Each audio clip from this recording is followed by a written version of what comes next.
Na mimi ambaye ni muumini wa teknolojia ya habari, ninaamini nyinyi ni muhimili wa 4 katika serikali yetu. Kwa maana mkiibeba ajenda hii, maana yake itakuwa ni rahisi kuwafikia wananchi kwa lugha ambayo tunaweza kuizungumza na kuzingatia mahali mlipo. Hadi sasa matumizi ya nishati safi ya kupikia nchini yamefikia 28.6 hivi kwa kaya. Hii inaonyesha ongezeko linalotia moyo, lakini bado tunayo safari ndefu kuelekea kufikia lengo la 80% ifikapo mwaka 2034. Ili kufikia azma hiyo, tunahitaji kila mdau kutimiza wajibu wake kwa ufanisi, hususan ninyi waandishi wa habari na maafisa mawasiliano ambao mpo mstari wa mbele katika kufikisha taarifa kwa wananchi.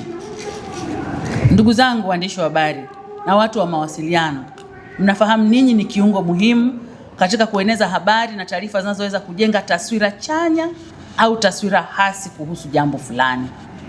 Uandishi wa habari ni taaluma yenye uwezo wa kujenga mtazamo na kushawishi maoni ya jamii kuhusu mambo yanayohusu taifa na jamii yetu kwa ujumla.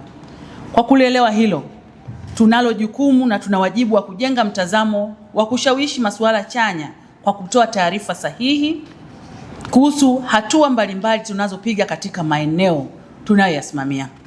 Tasnia hii ya habari ina mchango mkubwa katika kuchochea maendeleo, na sisi kama watu wa habari tunahimizwa kuendelea kutumia majukwaa yetu kutoa taarifa sahihi kwa wakati na zenye mtizamo chanya kwenye jamii.